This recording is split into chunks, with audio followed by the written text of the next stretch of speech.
9 on Granada.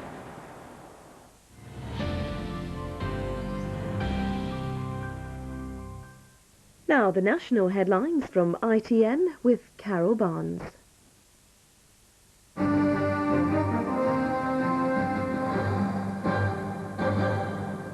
Good afternoon.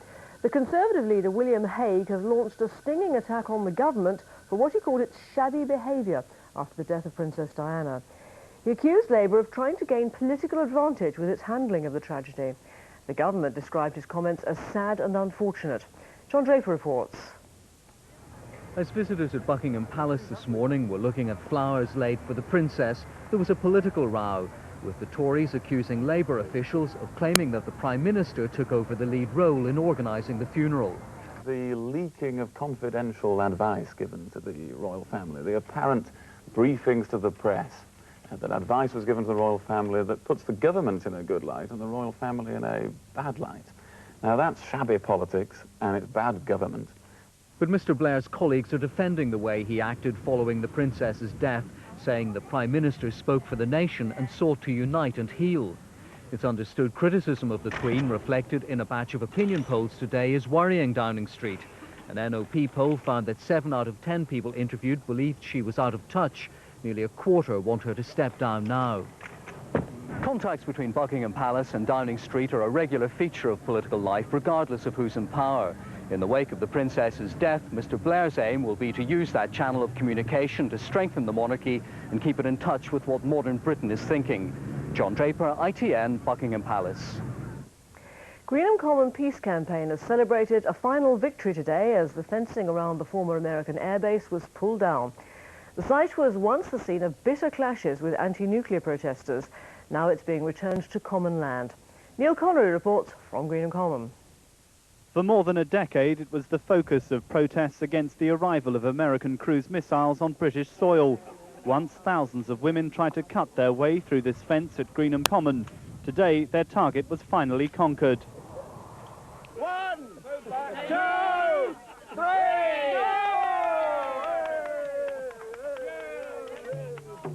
Peace campaigners at the Berkshire base demonstrated when the first cruise missiles were delivered in 1983.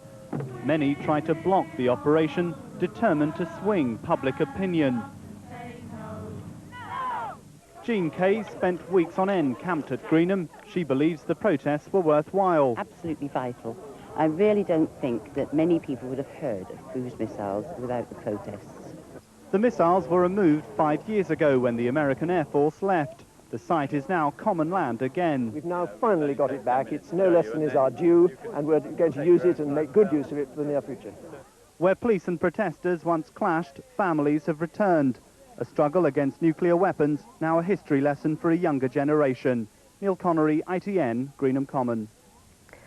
2 people have been seriously injured after a bus crash in Leeds. The vehicle ended up in the garden of a house. The driver was shocked but not badly hurt. A man and a woman had to be cut free from the wreckage of their car and taken to hospital.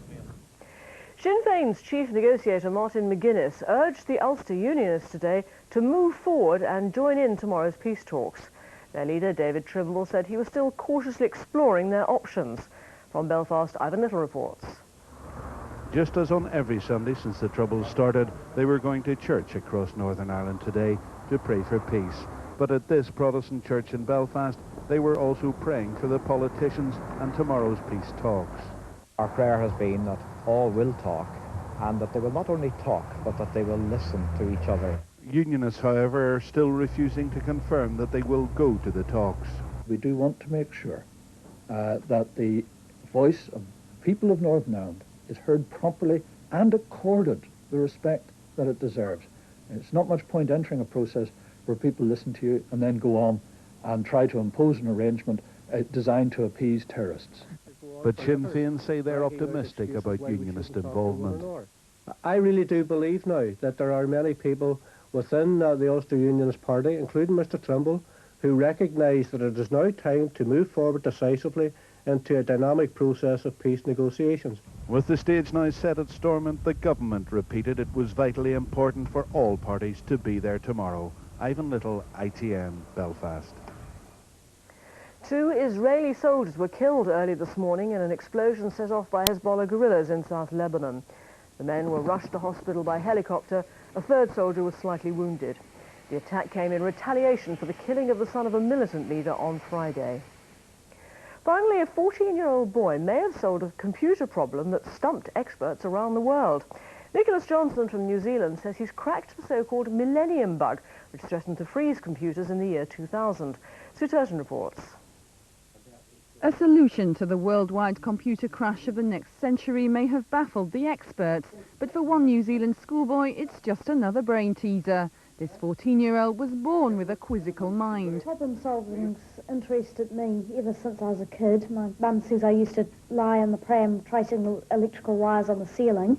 Now he's astounded the analysts by creating a program that could stop the millennium bug freezing 80% of the world's hardware, saving thousands of pounds and countless hours of work.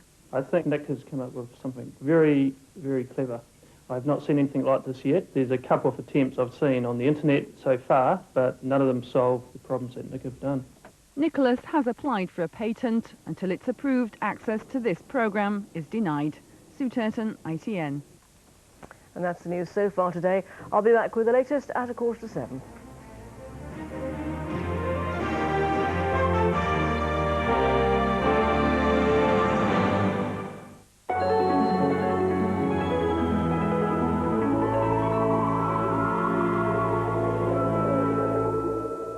Hello, good afternoon. Straight away turning to our Met Office satellite picture, and we see a nice clear slot over the UK, representing a good day for most of us.